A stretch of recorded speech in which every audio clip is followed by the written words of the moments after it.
ओम शांति। 22 फरवरी के बाबा के साकार महावाक्य हैं। बाबा ने कहा, मीठे बच्चे, इस शरीर से जीते जी मरने के लिए अभ्यास करो। मैं भी आत्मा, तुम भी आत्मा। इस शरीर से ममत्व निकल जाएगा। बाबा ने प्रश्न पूछा, सबसे ऊंची मंजिल कौन सी है? उस मंजिल को प्राप्त करने वालों की निशानी क्या होगी? सभी देहधारियों से ममत्व टूट जाए, सदा भाई भाई की स्मृति रहे। यही है ऊंची मंजिल। इस मंजिल पर वही पहुंच सकते हैं जो निरंतर देही अभिमानी बनने का अभ्यास करते हैं। अगर देही अभिमानी नहीं तो कहीं ना कहीं फंसते रहेंगे, या अपने शरीर में या किसी ना किसी मित्र संबंधी के शरीर में। उन्हें कोई की बात अच्छी लगेगी या कोई का शरीर अच्छा लगेगा। ऊंची मंजिल पर पहुंचने वाले देह से प्यार नहीं कर सकते। उनका शरीर का भान टूटा हुआ होगा। ओम शांति। रूहानी बाप रूहानी बच्चों को कहते हैं, देखो, मैं तुम सभी बच्चों को आप समान बनाने आया हूं। अब बाप आप समान बनाने कैसे आएंगे? वह है निराकार। कहते हैं, मैं निराकार हूं। तुम बच्चों को आप समान अर्थात निराकारी बनाने, जीते जी मरना सिखलाने आया हूं। बाप अपने को भी आत्मा समझते हैं ना। इस शरीर का भान नहीं है। शरीर में रहते हुए भी शरीर का भान नहीं है। यह शरीर उनका तो नहीं है ना। तुम बच्चे भी इस शरीर का भान निकाल दो। तुम आत्माओं को ही मेरे साथ चलना है। यह शरीर जैसे मैंने लोन लिया है, वैसे आत्माएं भी लोन लेती हैं पार्ट बजाने के लिए। तुम जन्म जन्मांतर शरीर लेते आए हो। अब जैसे मैं जीते जी इस शरीर में हूं, परंतु हूं तो न्यारा अर्थात मरा हुआ। मरना शरीर छोड़ने को कहा जाता है। तुमको भी जीते जी इस शरीर से मरना है। मैं भी आत्मा, तुम भी आत्मा। तुमको भी मेरे साथ चलना है या यहाँ ही बैठना है। तुम्हारा इस शरीर में जन्म जन्मांतर का मोह है। जैसे मैं अशरीरी हूं, तुम भी जीते जी अपने को अशरीरी समझो। हमको अब बाबा के साथ जाना है। जैसे बाबा का यह पुराना शरीर है, तो तुम आत्माओं का भी यह पुराना शरीर है। पुरानी जूती को छोड़ना है। जैसे मेरा इसमें ममत्व नहीं है, तुम भी इस पुरानी जूती से ममत्व निकालो। तुमको ममत्व रखने की आदत पड़ी हुई है। हमको आदत नहीं है। मैं जीते जी मरा हुआ हूं। तुमको भी जीते जी मरना है, मेरे साथ चलना है। तो अब यह प्रैक्टिस करो। शरीर का कितना भान रहता है, बात मत पूछो। शरीर रोगी हो जाता है तो भी आत्मा उसको छोड़ती नहीं। इसको ममत्व निकालना पड़े। हमको तो बाबा के साथ जाना जरूर है। अपने को शरीर से न्यारा समझना है। इसको ही जीते जी मरना कहा जाता है। अपना घर ही याद रहता है। तुम जन्म जन्मांतर से इस शरीर में रहते आए हो, इसलिए तुमको मेहनत करनी पड़ती है, जीते जी मरना पड़ता है। मैं तो इसमें आता ही टेम्परेरी हूं। तो मरकर चलने से अर्थात अपने को आत्मा समझकर चलने से कोई भी देहधारी में ममत्व नहीं रहेगा। अक्सर करके किसी ना किसी से मोह हो जाता है। बस उनको देखने बिगर रह नहीं सकते। यह देहधारियों की याद एकदम उड़ा देनी चाहिए, क्योंकि बहुत बड़ी मंजिल है। खाते पीते जैसे कि इस शरीर में मैं हूं ही नहीं। यह अवस्था पक्की करनी है। तब 8 रत्नों की माला में आ सकते हैं। मेहनत बिगर थोड़े ही उच्च पद मिल सकता है। जीते जी देखते हुए समझें कि मैं तो वहां का रहने वाला हूं। जैसे बाबा इनमें टेम्परेरी बैठा है, ऐसे अब हमको भी घर जाना है। जैसे बाबा का ममत्व नहीं है, वैसे हमको भी इसमें ममत्व नहीं रखना है। बाबा को तो इस शरीर में बैठना पड़ता है तुम बच्चों को समझाने के लिए। तुमको अब वापस चलना है, इसलिए कोई देहधारी में ममत्व ना रहे। यह फलानी बहुत अच्छी है, मीठी है, आत्मा की बुद्धि जाती है ना। बाप कहते हैं शरीर को नहीं, आत्मा को देखो। शरीर को देखने से तुम फंस मरेंगे। बड़ी मंजिल है। तुम्हारा भी जन्म जन्मांतर का पुराना ममत्व है, बाबा का ममत्व नहीं है। तब तो तुम बच्चों को सिखलाने आया हूं। बाप खुद कहते हैं मैं तो इस शरीर में नहीं फंसता हूं, तुम फंसे हुए हो। मैं तुमको छुड़ाने आया हूं। तुम्हारे 84 जन्म पूरे हुए, अब शरीर से भान निकालो। देही अभिमानी होकर ना रहने से तुम कहीं ना कहीं फंसते रहेंगे। कोई की बात अच्छी लगेगी, कोई का शरीर अच्छा लगेगा, तो घर में भी उनकी याद आती रहेगी। जिस्म पर प्यार होगा तो हार खा लेंगे। ऐसे बहुत खराब हो जाते हैं। बाप कहते हैं स्त्री पुरुष का संबंध छोड़ अपने को आत्मा समझो। यह भी आत्मा, हम भी आत्मा। आत्मा समझते समझते शरीर का भान निकलता जाएगा। बाप की याद से ही विकर्म भी विनाश होंगे। इस बात पर तुम अच्छी तरह से विचार सागर मंथन कर सकते हो। विचार सागर मंथन करने बिगर तुम उछल नहीं सकेंगे। यह पक्का होना चाहिए कि हमको बाप के पास जाना है जरूर।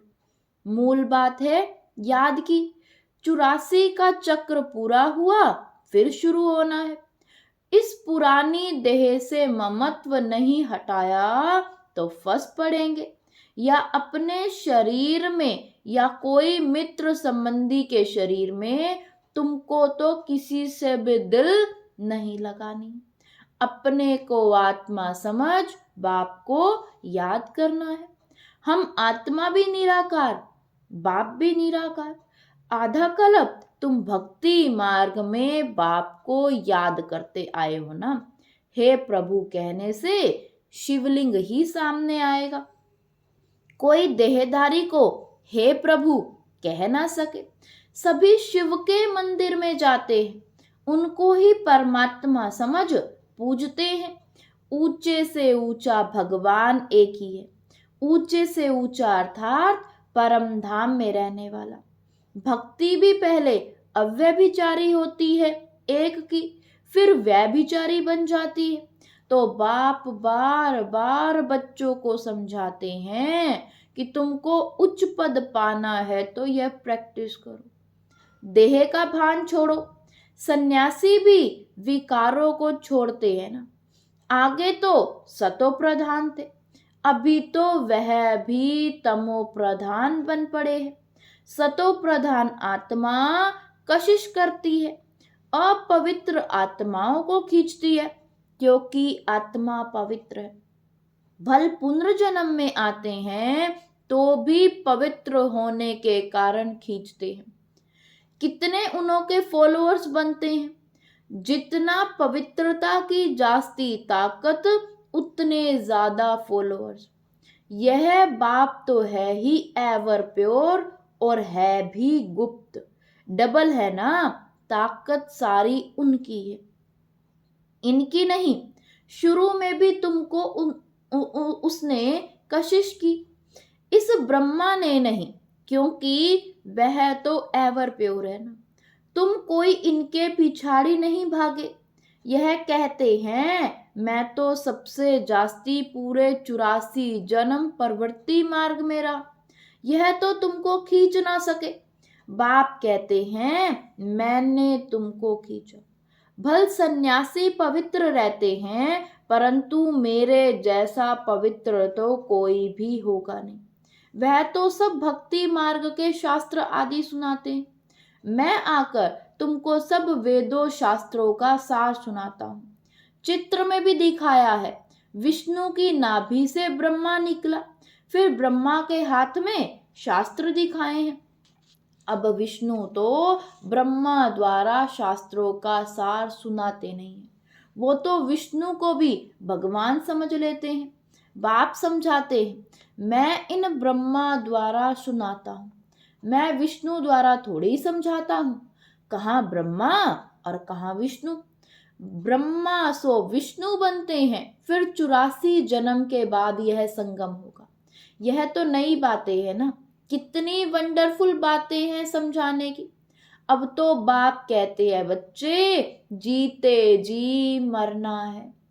तुम शरीर में जीते हो ना, समझते हो हम आत्मा हैं, हम बाबा के साथ चले जाएंगे। यह शरीर आदि कुछ भी ले नहीं जाना है। अब बाबा आया है, कुछ तो नई दुनिया में ट्रांसफर कर दें।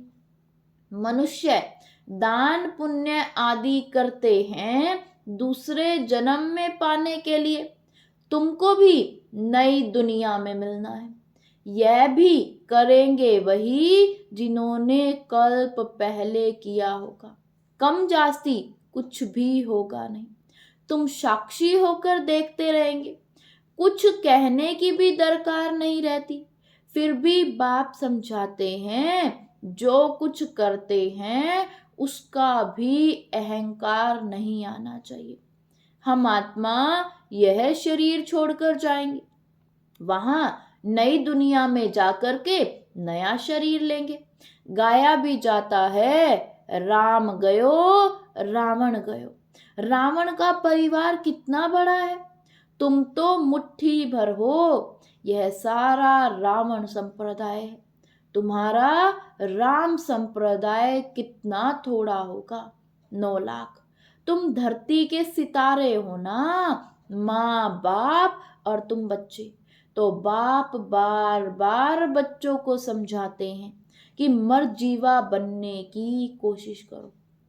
अगर किसी को देखकर बुद्धि में आता है यह बहुत अच्छी है, बहुत मीठा समझाती है, यह भी माया का वार होता है।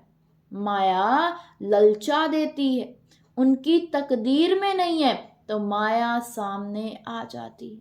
कितना भी समझाओ तो गुस्सा लगेगा। यह नहीं समझते हैं कि यह देह अभिमान ही काम करा रहा है। अगर ज्यादा समझाते हैं तो टूट पड़ते हैं, इसलिए प्यार से चलाना पड़ता है। किसी से दिल लग जाता है तो बात मत पूछो, पागल हो जाते हैं। माया एकदम बेसमझ बना देती है। इसलिए बाप कहते हैं कभी कोई के नाम रूप में नहीं फंसना। मैं आत्मा हूं और एक बाप जो विदेही है उनसे ही प्यार रखना है, यही मेहनत है। कोई भी देह में ममत्व ना हो। ऐसे नहीं घर में बैठे भी वह ज्ञान देने वाली याद आती रहे, बड़ी मीठी है, बहुत अच्छा समझाती है। अरे मीठा तो ज्ञान है, मीठी आत्मा है, शरीर थोड़े ही मीठा है। बात करने वाली भी आत्मा है। कभी भी शरीर पर आशिक नहीं होना है। आजकल तो भक्ति मार्ग बहुत है, आनंदमयी माँ को भी माँ माँ करते याद करते रहते हैं। अच्छा बाप कहाँ है? वर्षा बाप से मिलना है या माँ से? माँ को भी पैसे कहाँ से मिलेगा? सिर्फ माँ माँ कहने से जरा भी पाप नहीं कटेंगे। बाप कहते हैं मामेकम याद करो, नाम रूप में नहीं फंसना है और ही पाप हो जाएगा, क्योंकि बाप का नाफरमान बरदार बनते हो।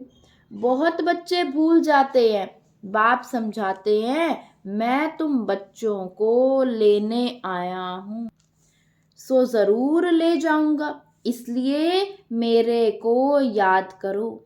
एक मुझे याद करने से ही तुम्हारे पाप कटेंगे। भक्ति मार्ग में बहुतों को याद करते आए हो, परंतु बाप बिगर कोई काम कैसे होगा। बाप थोड़े ही कहते हैं माँ को याद करो, बाप तो कहते हैं मुझे याद करो। पतित पावन मैं हूँ, बाप के डायरेक्शन पर चलो। तुम भी बाप के डायरेक्शन पर औरों को समझाते रहो। तुम थोड़े ही पतित पावन ठहरे, याद एक को ही करना है। हमारा तो एक बाप, दूसरा ना कोई। बाबा, हम आप पर ही वारी जाएंगे। वारी जाना तो शिव बाबा पर ही है, और सबकी याद छूट जानी चाहिए। भक्ति मार्ग में भी बहुतों को याद करते रहते हैं, यहाँ तो एक शिव बाबा, दूसरा ना कोई। फिर भी कोई अपनी चलाते तो क्या गति सदगति होगी। मूंझ पड़ते हैं ना, बिंदी को कैसे याद करे। अरे तुमको अपनी आत्मा याद है ना कि मैं आत्मा हूं, वह भी बिंदी रूपी है, तो तुम्हारा बाप भी बिंदी है। बाप से वर्षा मिलता है, माँ तो फिर भी देहधारी हो जाती है। तुमको विदेही से ही वर्षा मिलना है, इसलिए और सब बातें छोड़ एक से बुद्धि योग लगाना है। अच्छा, मीठे मीठे सिकिलदे बच्चों प्रति माता पिता बाप दादा का याद प्यार और गुड मॉर्निंग। रूहानी बाप की रूहानी बच्चों को नमस्ते। धारणा के लिए मुख्य सार है, फर्स्ट पॉइंट, शरीर का भान खत्म करने के लिए चलते फिरते अभ्यास करना है, जैसे कि इस शरीर से मरे हुए हैं, न्यारे हैं, शरीर में है ही नहीं, बिगर शरीर आत्मा को देखो। सेकंड पॉइंट, कभी भी किसी के शरीर पर तुम्हें आशिक नहीं होना है। एक विदेही बाप से ही प्यार रखना है, एक से ही बुद्धि योग लगाना है। वरदान दिया बाबा ने आज, सेवा और स्व पुरुषार्थ के बैलेंस द्वारा ब्लेसिंग प्राप्त करने वाले कर्म योगी भव। सेवा और स्व पुरुषार्थ के बैलेंस द्वारा ब्लेसिंग प्राप्त करने वाले कर्मयोगी भव। कर्मयोगी अर्थात कर्म के समय भी योग का बैलेंस हो। सेवा अर्थात कर्म और स्व पुरुषार्थ अर्थात योग युक्त, इन दोनों का बैलेंस रखने के लिए एक ही शब्द याद रखो कि बाप करण करावनहार है और मैं आत्मा करणहार हूं। यह एक शब्द बैलेंस बहुत सहज बनाएगा और सर्व की ब्लेसिंग मिलेगी। जब करणहार के बजाय अपने को करावनहार समझ लेते हो तो बैलेंस नहीं रहता और माया अपना चांस ले जाती है। स्लोगन है, नजर से निहाल करने की सेवा करनी है तो बाप दादा को अपनी नजरों में संभालो। नजर से निहाल करने की सेवा करनी है तो बाप दादा को अपनी नजरों में संभालो। ओम शांति, ओम शांति।